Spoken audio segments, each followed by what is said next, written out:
بہت ہی اہم مسئلہ جس پر ہم بات کرنے جا رہے ہیں، جو کہ جس سے مجھے بہت تکلیف ہوتی ہے، خاص طور پر جب میں چھوٹے چھوٹے بچوں کو دیکھتی ہوں نا کہ وہ گھروں میں کام کر رہے ہیں یا بھیک مانگ رہے ہیں یا پھر باہر میکینکس کی شاپس پہ یا کسی ڈھابوں پہ وہ ایز اے ویٹر کام کرے، بڑا دکھ ہوتا ہے۔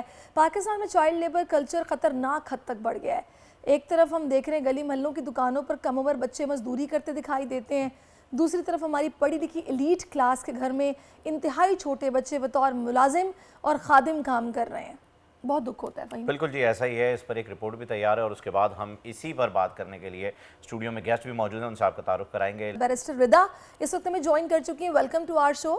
میں آپ سے بات کروں گی، لیکن میں اس سے پہلے یہ بتا دوں کہ 2 سال پہلے مبینہ طور پر پیر کی حویلی سے لاپتہ ہونے والی لڑکی ثنا کرمانی کا پولیس سراغ لگانے میں ناکام ہو گئی ہے۔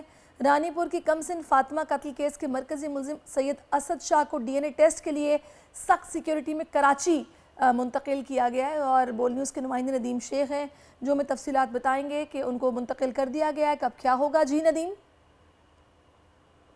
ہاں جی بالکل، رانی پور کے پیر سہیل شاہ کی حویلی سے 2 سال قبل لاپتہ ہونے والی ثنا گورامانی کا جو معاملہ ہے، پولیس تاحال جو ہے ثنا گورامانی کا سراغ لگانے میں ناکام ہو گئی ہے۔ میں آپ کو بتایا چلوں کہ فاطمہ معاملہ منظر عام آنے کے بعد جو ہے ثنا گورامانی کا معاملہ منظر عام پہ آیا، جس کے بعد نگران وزیر اعلیٰ نے نوٹس لیا ڈی آئی جی سکھر اور کمشنر سکھر کو معاملے کی انکوائری کر کے رپورٹ پیش کرنے کا حکم دیا، جس کے بعد جو ہے پولیس کی جانب سے ثنا گورامانی کے والد کی مدد میں 6 افراد پر مقدمہ درج کیا ہے، جس کے بعد پولیس جو ہے پیر سہیل شاہ اور ریاض مشوری کو جو ہے گرفتار کر کے عدالت میں پیش کیا۔ عدالت کی جانب سے جو ہے دونوں ملزمان کو جو ہے جی بہت بہت شکریہ ندیم نے آگاہ کیا۔ اور ناظرین، یہ کیسز بڑھتے چلے جا رہے ہیں، ان کا حل ابھی تک دکھائی نہیں دے رہا ہے۔ کیسز عدالت میں ہے اور ابھی جوڈیشل ریمانڈ پر بھی جو ہے ملزم پہنچا ہوا ہے، دیکھتے ہیں اس کا فیصلہ کیا آتا ہے۔ بیرسٹر صاحبہ ہمارے ساتھ ہیں، قانونی طور پر ماہر یہی ہیں، انہی کی رائے جو ہے وہ سب سے زیادہ اوتھینٹک ہوگی۔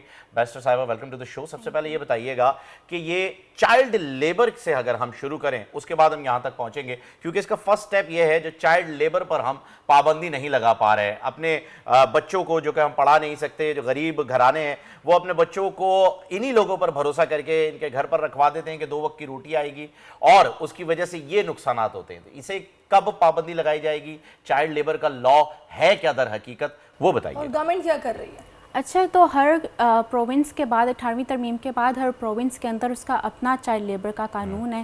سندھ کے اندر یہ قانون 2017 میں آیا تھا، Sindh prohibition of employment of children act. اس میں 2 اسکیڈولز ہیں، ایک یہ 14 سال سے کم عمر کے بچے، جو ہماری کانسٹیٹیوشن کا آرٹیکل 11 بھی کہتا ہے، وہ تو کسی بھی جگہ پہ کام کر ہی نہیں سکتے، مطلب مزدوری کر ہی نہیں سکتے۔ لیکن اس کے بعد ایک اسکیڈول بھی ہے جس کے بعد 16 سال سے جو کم عمر کے بچے ہیں وہ ان میں کام کر سکتے ہیں۔ تو ایک بات یہ کہ انٹرنیشنلی طور پہ اگر ہم دیکھیں اور باقی قوانین کو اگر ہم دیکھیں تو وہ بچے کو، جس طرح نادرا ایکٹ ہے وہ 18 سال سے کم عمر میں ڈسکرائب کرتا ہے۔